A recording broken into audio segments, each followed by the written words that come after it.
దేవుని అతి పరిశుద్ధమైన నామానికి మీ అందరికీ వందనాలు, శుభాలు. అందరూ బాగున్నారమ్మా? దేవాదేవుడు మరొక నూతన దినం తెచ్చిన దేవాదేవునికి వందనాలు చెల్లించుకుంటూ ఈ దినపు వాగ్దానం ధ్యానించుకుంది. ఈ దినపు వాగ్దానం, నా ఆత్మను మీ మీద కుమ్మరించేదను, నా ఉపదేశం మీకు తెలిపేదను. సామెతల గ్రంథం 1వ అధ్యాయం 23వ వచనంలో ఈ మాట రాయబడింది. దేవుని యొక్క ఆత్మ మనకు కుమ్మరిస్తాడంట.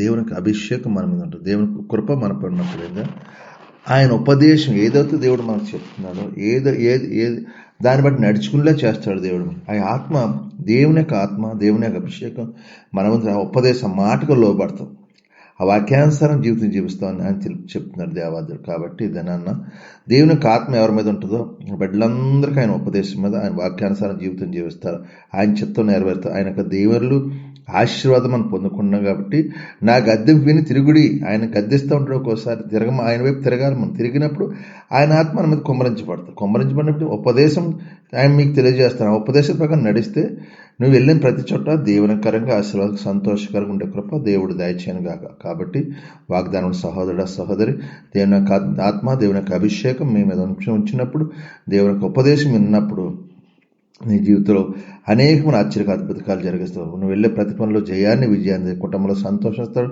చేస్తున్న చేతి మన దేవునికరంగా ఆశమలిచి కృప చూపిస్తాడు. కాబట్టి దేవుని యొక్క ఆత్మ, దేవుని యొక్క అభిషేకం, దేవుని యొక్క ఉపదేశం విని ఉపదేశానుసారం జీవించే కృప దేవుడు మనందరికీ దయచేయను గాక. అటువంటి కృప ధన్యత మనకు దయచేసి కృపలో భద్రపరచమని, మీకే మహిమ ఘనత ప్రభావం పొందుకోమని యేసు పరిశుద్ధ నామమున తండ్రి, ఆమేన్. అందరికీ వందనాలు. ఈ వాగ్దానం ప్రార్థన చేయి. దేవుడు నిన్ను కుటుంబం దీవించును గాక. ఆమేన్. ప్రార్థన చేస్తారు మీరు కూడా నాతో ఏకీభవించిన ప్రార్థన. సర్వాధికారియు మహాగండు పరిశుద్ధ కృపగల యేసయ్య, పరిశుద్ధాత్మ దేవ, నీకు వందనాలు.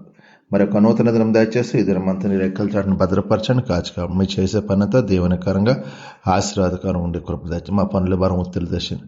మా విధంగా ప్రతి బలహీనతలు దూరపరచండి. మాకున్న బంధకాలను విడుదల తెచ్చి మా ఆర్థిక ఇబ్బందులు దూరపరచండి. తాగుడు వ్యసనాల ద్వారా మా కష్టాది మీద తినే కృప మీరు దయచేసి ఈరోజు పుట్టినరోజు, పెళ్లి రోజు జరకు మీరు దీవించండి, ఆశ్రయించండి, కృప చూపి ఈ దినమంతా వెళ్ళే ప్రతి పనిలో జయాన్ని, విజయాన్ని దయచేసి మీ సన్నిధి, మీ కంచి కాపుదలు మాకు దయచేయండి. మీకే మహిమ ఘనత ప్రభావం పొందుకొని యేసు పరిశుద్ధ నామమున తండ్రి, ఆమేన్. అందరికి వందనాలు. దేవుడు దీవించును గాక. ఆమేన్. ప్రభు నామంలో ఈ వీడియో వీక్షించిన ప్రతి ఒక్కరికి జీసస్ స్వస్థత ప్రార్థనా మందిరం వారి ప్రత్యేక వందనాలు తెలియజేసుకుంటున్నాము. మరి ఇంకెన్నో సందేశాలు, వీడియోలు, సంఘ కార్యక్రమాలు మీకు అందుబాటులోకి రావడానికి పక్కనే ఉన్న సబ్స్క్రైబ్ బటన్ని ప్రెస్ చేసి బెల్ ఐకాన్ని కూడా ప్రెస్ చేయాల్సిందిగా కోరుకుంటున్నామండి.